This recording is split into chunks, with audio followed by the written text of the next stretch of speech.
पे जो भी सरकारें नहीं होंगी, जिसका भी राज रहा होगा अध्यक्ष महोदय, उसने महाकुंभ या इस तरह के कुंभ का आयोजन किया है। एक तरफ तो वो कि जो 144 साल बाद महाकुंभ होने जा रहा है, उसका इतना प्रचार किया। और मैंने तो कई टीवी इंटरव्यूज में, कई समाचार चैनलों पर ये बात सुनने में आई और सुनते रहे हम लोग कि सरकार ने 100 करोड़ लोगों के आने का इंतजाम किया है। और अगर 100 करोड़, अध्यक्ष महोदय, अगर ये बात गलत है तो मैं रिजाइन आपको देना चाहता हूं।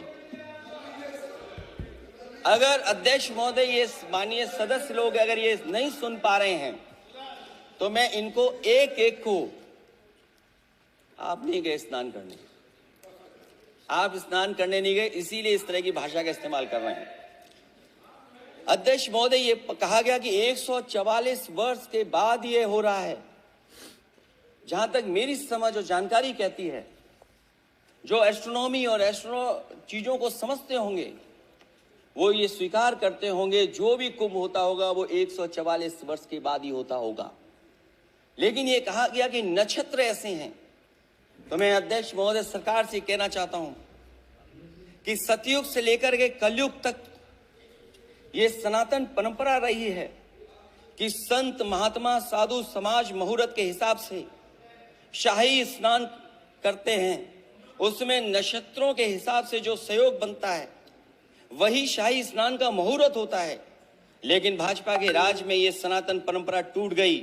पहले सरकार ने संत समाज को शाही स्नान रद्द करने का आदेश दिया, जिससे अनादिकाल की सनातन परंपरा टूटी। और फिर जब देश भर में ये बात उठी, तो उन्होंने हादसे को छिपाकर फिर से आदेश दिया कि अखाड़े शाही स्नान करने जाएं। इससे सरकार ने पावन मुहूर्त के स्थान पर अपने मनमाने समय पर स्नान कराने का आदेश दिया।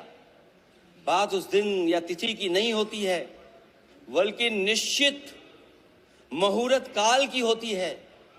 ये सनातन परंपरा तोड़कर इन लोगों ने अच्छा नहीं किया। और ये क्या परंपरा टूटी है कि नहीं टूटी है, मैं समझता हूं अध्यक्ष महोदय मुझसे बेहतर सामने वाले ज्यादा जानते होंगे इसके बारे में। और जो लोग, अध्यक्ष महोदय, जो हम लोगों ने देखा वहां पर लोग पुण्य कमाने आए थे और अपनों के शव लेकर के गए हैं।